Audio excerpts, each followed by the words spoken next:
Admiral Zixthaler's voice boomed across every radio, television, and communication device on Earth. The message was simple and terrifying. People of Earth, you have exactly 72 hours to surrender completely. Kneel before the Kethvar Empire, or we will burn your world to ash. General Han Wu stood perfectly still in the Seoul Command Center, his eyes fixed on the massive viewing screen. Outside, the sky was no longer blue. Instead, thousands of alien warships blocked out the sun, casting Earth into an unnatural twilight. Each ship was the size of a city, bristling with weapons that could crack continents.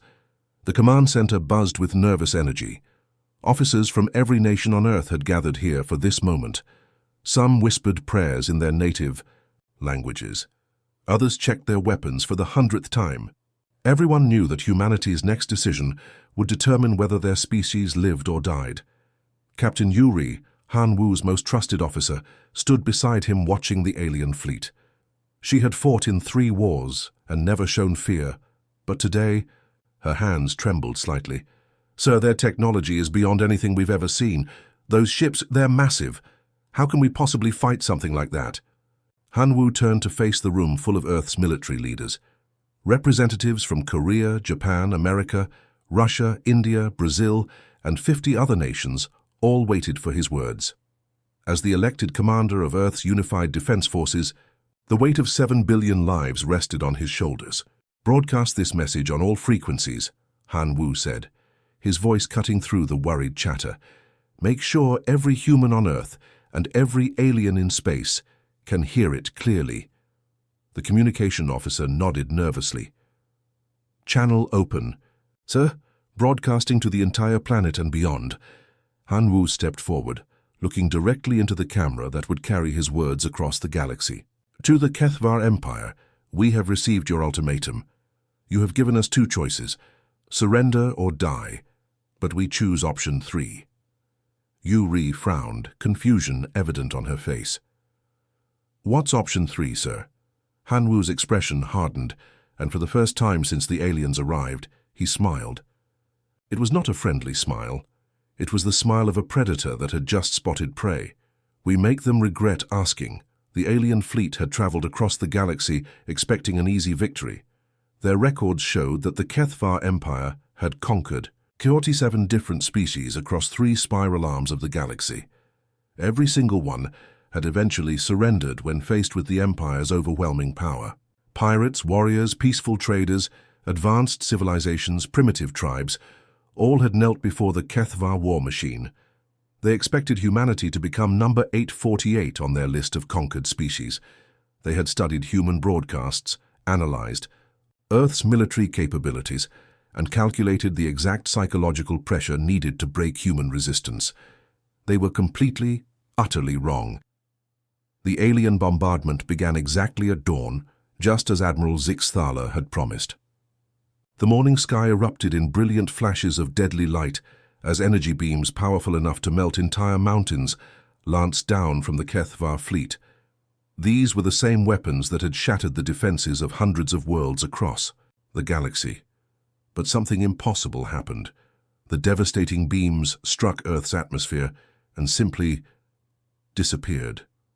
Like raindrops hitting an invisible umbrella, the alien weapons dissipated harmlessly into sparkles of harmless light. Admiral Zixthaler stared at his weapon displays in complete confusion. Every indicator showed that his fleet had fired at maximum power. The energy readings were perfect. The targeting systems were locked on. Yet somehow, the primitive planet below remained completely untouched. Weapon systems report immediately. He barked at his tactical officer. All systems functioning normally, Admiral. Energy output at 100%. The beams definitely reached the target, but something is absorbing them completely. Zixthaler's 4 eyes narrowed dangerously.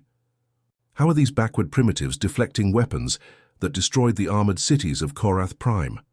Deep beneath Mount Fuji in Japan, Dr. Lee So watched her monitoring screens with quiet satisfaction. Banks of computers hummed around her, processing massive amounts of data every second. The underground facility had been built in absolute secrecy over the past 5 years, hidden from both human civilians and alien observers. Their energy signature is exactly what we predicted, she reported calmly to Commander Park Jin, who stood, watching the main tactical display. Project Prometheus is working perfectly. Every single beam is being absorbed and redirected harmlessly into space. Park Jin nodded, his expression grim but determined. 5 years of preparation. 5 years of stealing their signals, analyzing their technology, learning their weaknesses. It was worth every sleepless night. The Kethvar Empire had indeed studied human technology for months before their arrival, confident they understood Earth's primitive capabilities. Their intelligence reports showed humans using crude chemical rockets, simple nuclear weapons, and basic energy shields. Easy prey for an empire that had conquered nearly 1,000 worlds. What they hadn't realized was that humans had been studying them right back. Every alien transmission, every energy signature, every piece of technology they had carelessly broadcast across space had been captured, analyzed, and understood by Earth's brightest scientists. While the Empire prepared for a simple conquest, humanity had been preparing for war. Phase 1 complete, Park Jin announced, his voice carrying to command centers across the globe. All defensive systems operational, enemy weapons confirmed, neutralized. He paused, watching as confusion spread through the alien fleet. Their perfect, overwhelming first strike had accomplished absolutely nothing. Begin Phase 2, Park Jin continued, and his voice carried a dangerous edge that would have made Admiral Zixathala nervous if he could have heard it. Show them what humans do when someone threatens our home. Across Earth, something extraordinary happened in the span of just 12 hours. Hidden factories that had been disguised as ordinary manufacturing plants suddenly revealed their true purpose. The rumbling sound of massive industrial machinery echoed from every continent as humanity's greatest secret came to life. In Detroit, assembly lines that had been building family cars for decades suddenly pivoted with mechanical precision. Workers who had been installing seatbelts and radios that morning were now assembling plasma cannon components by evening. The same robotic arms that painted car doors were now calibrating energy weapon targeting systems. In South Korea's shipyards, massive cranes that typically lifted cargo containers now hoisted sleek, deadly warships into the sky. These weren't the clunky, slow vessels the aliens expected from human technology. They were fast, agile fighters designed specifically to exploit every weakness in Kethvar engineering. The transformation was happening everywhere. Brazilian steel mills were forging armor plating. German precision manufacturing was creating guidance systems. Japanese electronics factories were producing advanced targeting computers. Russian heavy industry was building massive weapon platforms. All of it coordinated, all of it planned years in advance. Major Yoon-mi strapped herself into the cockpit of her fighter, feeling the unfamiliar weight of technology that hadn't existed 48 hours ago. Her squadron consisted of 30 of Earth's best pilots, each flying ships that looked nothing like traditional human aircraft. Remember, she told her pilots over the comm, these ships have never faced anything like us before. Their computers are programmed to fight enemies that think like them. We don't. As her squadron emerged from Earth's atmosphere, the Kethvar fleet's sensors finally detected them. The alien tactical officer actually laughed when he saw the readings. Admiral, 30 small fighters are approaching our position, he reported with amusement. 30 fighters against 3,000 of our warships. Should we even bother targeting them? Admiral Zixathala waved dismissively. Let them come. Perhaps watching their primitive ships explode will convince the planet to surrender faster. Then, Yoon-mi's wing opened fire. The first volley of primitive human weapons struck the Kethvar shields with devastating precision. Instead of the random, scattered fire the aliens expected, each shot was perfectly calibrated to exploit specific weaknesses in their technology. Frequencies that disrupted their shield harmonics, energy patterns that overloaded their defensive systems, targeting strategies that hit the exact points where their armor was thinnest. The Empire's invincible shields collapsed like paper walls hit by hurricane winds. Impossible! Admiral Zixathala gasped as his flagship shuddered under sustained human fire. How are their primitive weapons penetrating our defenses? Yoon-mi's voice crackled across the battlefield, calm and confident, despite being outnumbered 100 to 1. We adapt, she whispered into her comm system, her words somehow carrying the weight of all human history. It's what we do. The aliens were about to learn that humans had spent thousands of years perfecting the art of war. The first day of battle ended in a way that no one in the galaxy had ever witnessed before. The mighty HFY Empire, conquerors of 847 worlds, had been forced into full retreat by just 30 human fighters. Ships that had never known defeat limped away from Earth's orbit, their hulls scarred and their shields failing. In space debris fields that stretched for thousands of kilometers, the wreckage of alien vessels drifted like broken toys. The Empire had lost over 200 warships in less than 6 hours of fighting. Not a single human fighter had been destroyed. Colonel E. Kim Jun sat in the Seoul Command Center, surrounded by holographic displays showing the battle data. His fingers moved across the tactical reports with the precision of a surgeon, analyzing every moment of the conflict. The numbers told an incredible story. "They fight like machines," he told General Han Wu, pointing to the alien movement patterns on his screen.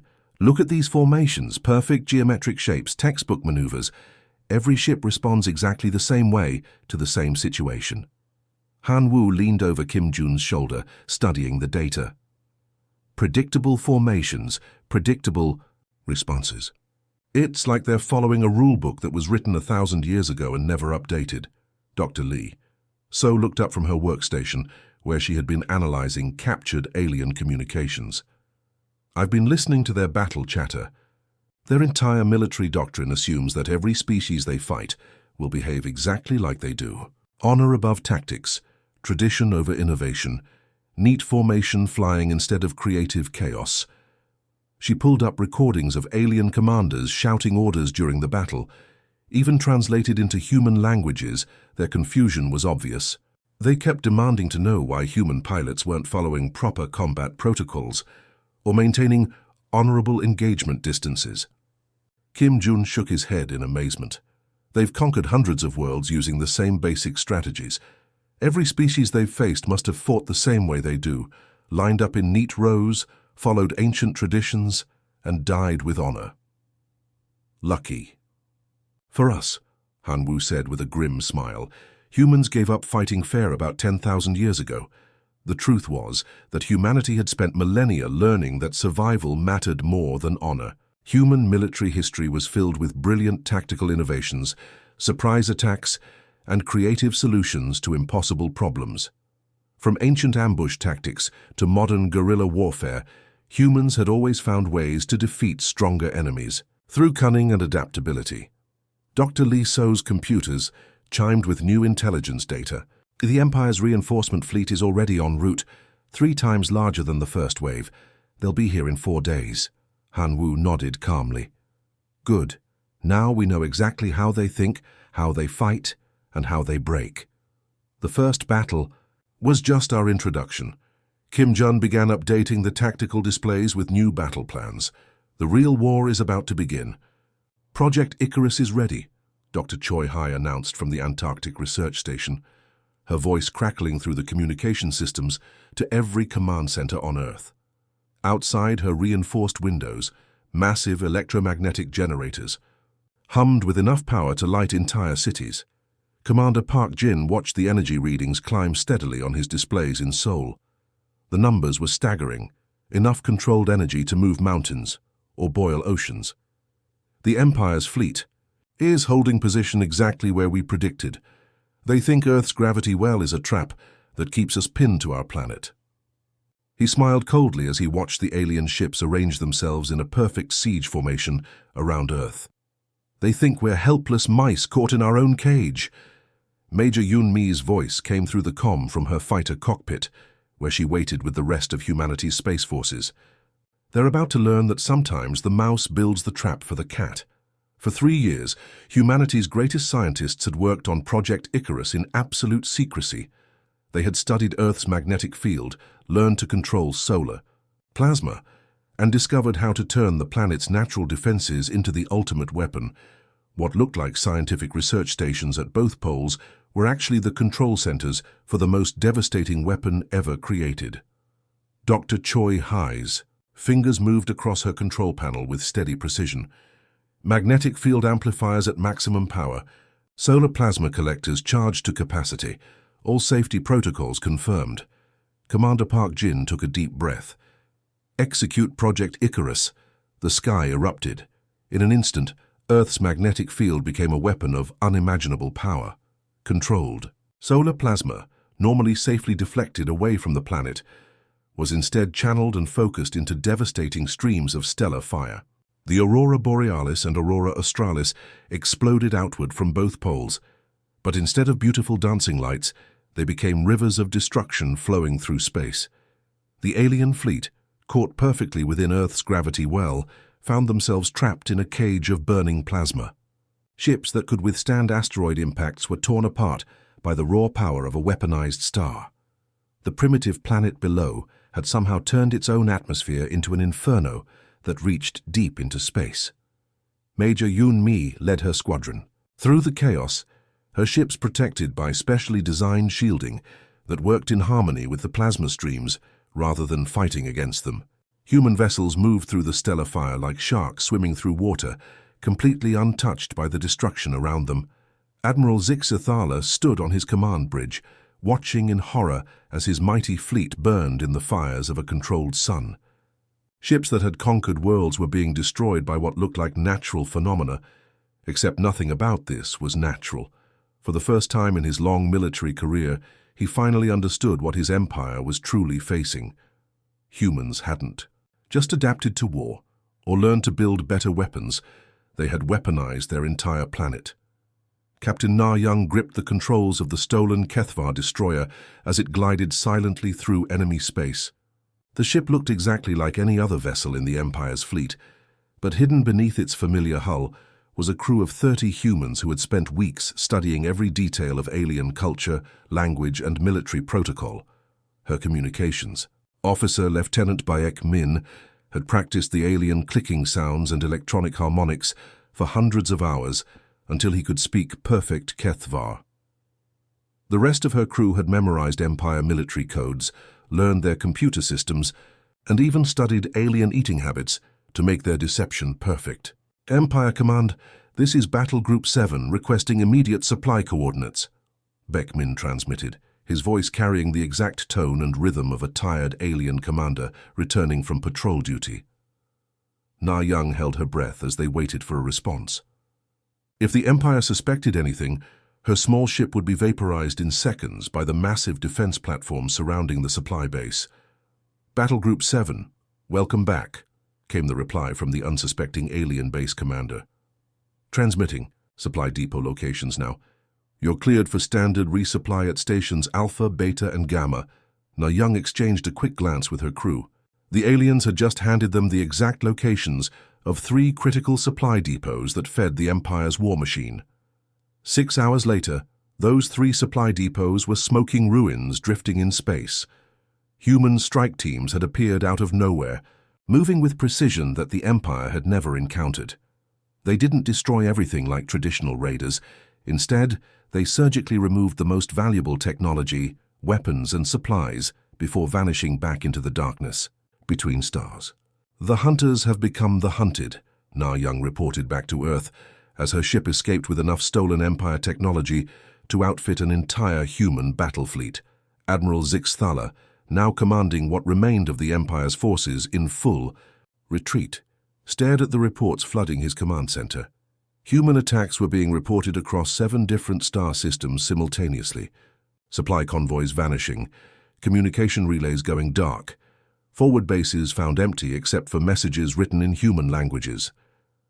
How are they everywhere at once? He demanded of his tactical officers. We're receiving attack reports from locations that are light years apart. It's impossible for them to coordinate across such distances.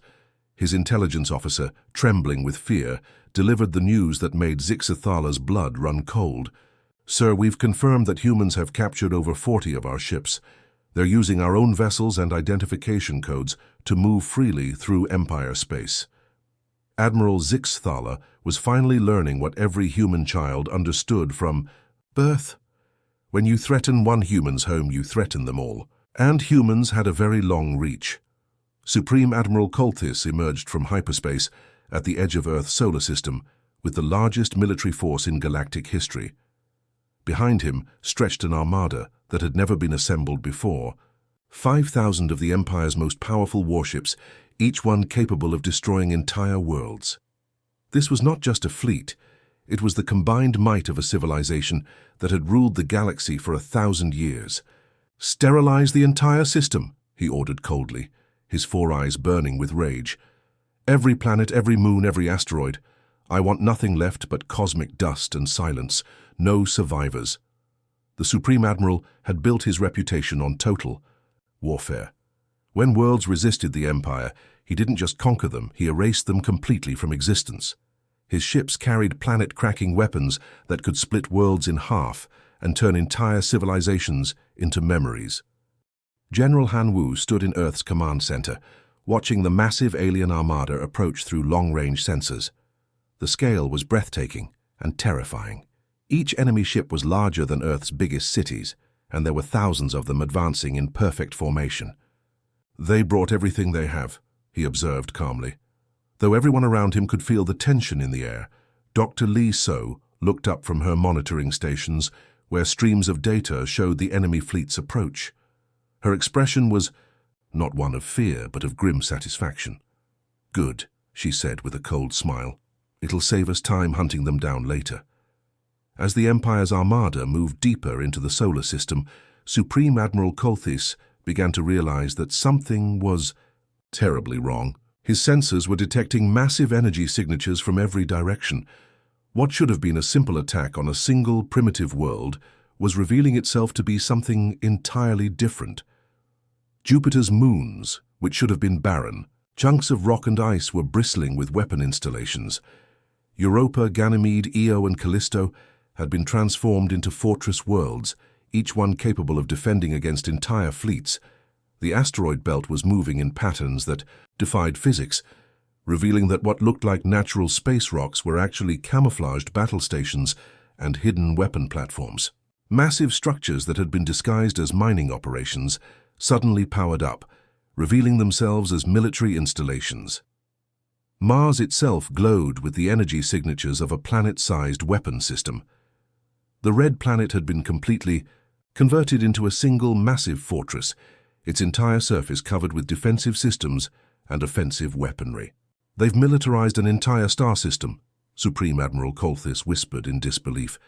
"This is impossible. No species has ever weaponized their home system to this extent." Colonel Kim Jun smiled from the command deck of humanity's flagship, watching the alien fleet's formation falter as they realized what they faced. "Welcome to Earth space," he announced over open communications. "Please enjoy your stay." Major Yun Mi's voice added from her fighter squadron. "It'll be brief." The final battle began at the very edge of human space and raged for 3 straight days without pause. It was the largest space battle in galactic history, with weapons fire visible from Earth's surface as brilliant flashes of light against the star-filled darkness. Supreme Admiral Kolthis commanded his vast armada with the wisdom of centuries of military experience. He had fought in 100 campaigns, conquered dozens of worlds, and never once tasted defeat. His tactical knowledge was legendary throughout the Empire, studied in military academies across the galaxy. But he faced Captain Oh-Sun, a human who had spent her entire 30-year life studying nothing but warfare. While alien commanders learned tradition and honor, Oh-Sun had absorbed every battle strategy humans had ever devised. She had discarded every rule the Empire considered sacred, every tradition they held dear. The battle was unlike anything the galaxy had ever witnessed. Human forces didn't fight in neat formations or follow predictable patterns. They swarmed like angry insects, struck from impossible angles, and used tactics that violated every principle of civilized warfare. "Status report," Kolthis barked, as another of his capital ships exploded under concentrated human fire. "They coordinate across impossible distances," his tactical officer reported in bewilderment. "Our jamming systems should prevent communication between their ships, but they move like a single organism. They sacrifice valuable military assets to save civilian evacuation ships. They protect their wounded instead of abandoning them for tactical advantage."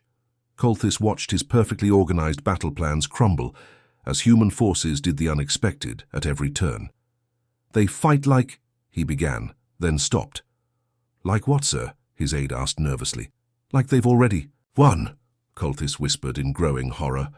And that was exactly how Captain O'Sun fought. She led her forces with the absolute certainty that humanity would survive this battle no matter the cost. When her flagship was damaged beyond repair, she didn't retreat. When her shields failed, she didn't surrender. When her weapons systems went offline, she made her ship itself the weapon. O'Sun's crippled fighter, trailing plasma and atmosphere, accelerated directly toward Kolthis's massive command vessel.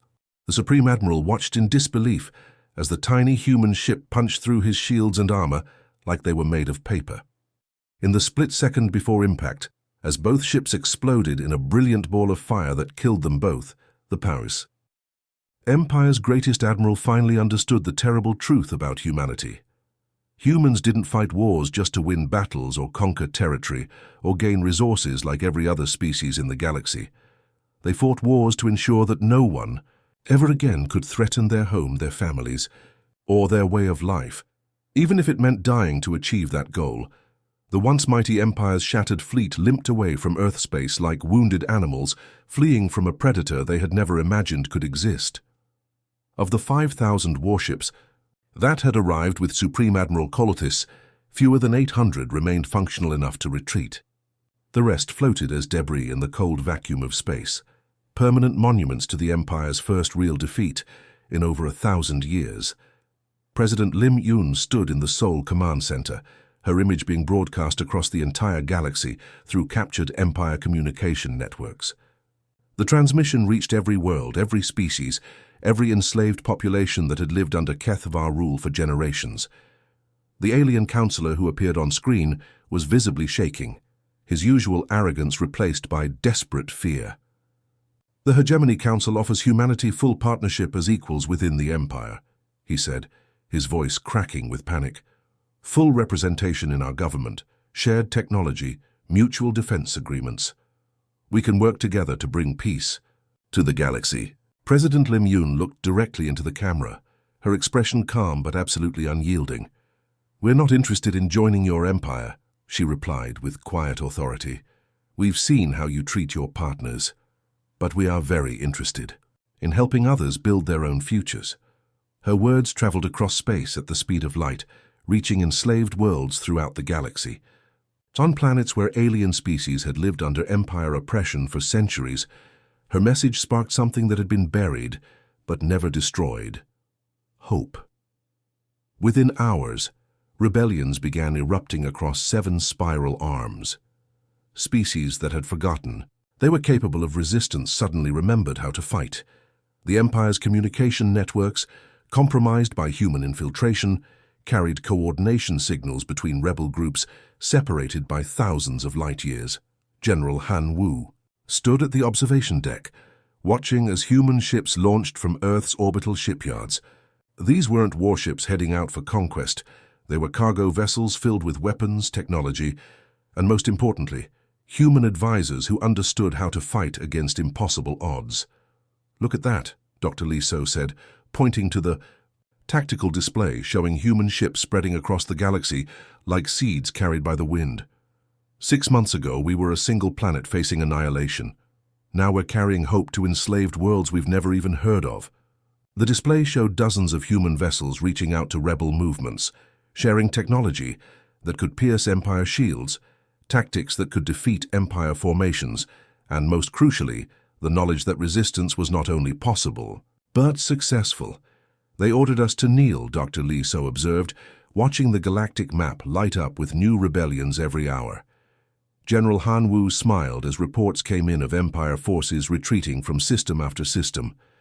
"Instead, we taught the galaxy how to stand. The age of human liberation had begun."